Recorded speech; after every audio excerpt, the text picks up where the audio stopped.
Кыргызда бир жакшы макал бар. Угум сага айтам, уулум сен ук дейт.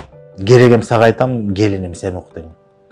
Ушул жерде дагы мисалы биринчиден ошо келиндерге мамиле кандай. Анан келин эле эмес, бул жерде ата-эне тараптан өз уулуна да кандай мамиле кылат. Ушул макалдын чечмелениши абдан бир кыргыздардын маданияттуулугунун бир үлгүсүн ачып берет да. Мисалы келин келди деп коелу үйгө. Келин деген бул башка бирөөнүн кызы.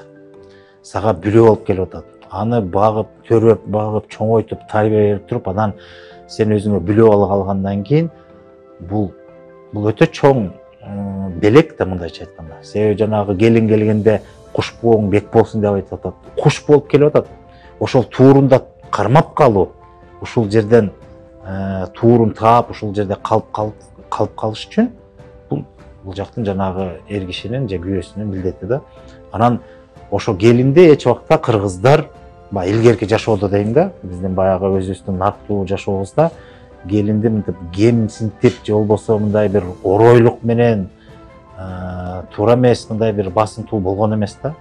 Керегем сага айтам, келиним сен ук деген сөздүн мааниси, эгерде кокус бир келин бир адашып же жаңылып бир туура эмес деп кетирип калса, ошону да көзгө басып, ошол жерден баягы ага тарбия берип, мындай бир акыл айтып, же мындай бир аны уяткарып, мындай түздөп, туура жолду көрсөтүү, мындай түзмө-түз ушундай уяткаруу жолу менен болгон эмес.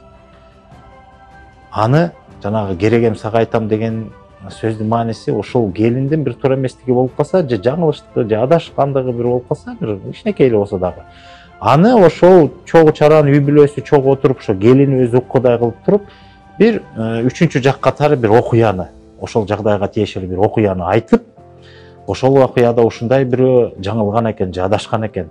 Анан анын аркасы ушундай болуп, залкасы ушундай тиет. Ошон үчүн жашоодо мындай жаңылбаш керек, адашпаш керек деген сыяктуу бир насаат сөздү айтуу менен ошо келинге карата айтылган акыл сөз экенин келин өзү түшүнчү. Анан бул учурда келинди мындай аброюн же деңгээлин түшүрбөй, аны уяткарбай, акырын ушундай бир насаат сөз айтып келген экен.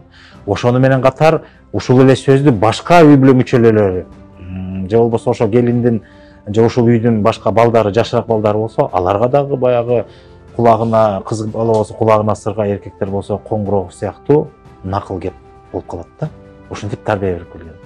Ошол эле учурда мына экинчиси, угум сага айтам, уулум сен ук деген сөздүн мааниси, уулду ата-эне мындай акыл айтып, катуу айтып, керек болсо анча-мынча этме оорутуп да тарбиялайт. Бирок качан үйлөнгөндөн кийин уулуна түз мындай акыл насаат айтып, мындай алардын туура эместигин баса белгилеп айтып уже токтотулчу үйлөнгөндөн кийин. Себеби ал үйлөнүп, бүлө куруп, түтүн булаткан соң, ал өзүнчө бир үй бүлөнүн башы болгондон кийин анын аброюн, деңгээлин түшүрбөш керек, ата-энеси болсо да. Үйлөнгөнгө чейин уул ата-энесинин мойнунда, милдетинде. Ал эми үйлөнгөндөн кийин ал өзүнө өзү жооп берет. Бирок ата-эне өзүнүн ата-энелик милдети катары ошол үйлөнгөн уулуна эгер акыл айта турган болсо, жанагыдай бир адашып, бир чалынып калган жери болсо, анда жана угум сага айтам, уулум сен ук деп, биринчиден ошол өзүнүн жарынын, ошо келинчегинин алдында да уяткарбай ата-энеси. Экинчиден баягы оройлук эмес, ушундай бир сыпа мааниде кыйтып туруп, ушундай үчүнчү жак катары дагы бир окуяны айтып эле, ушундай уулдарына да тарбия берген.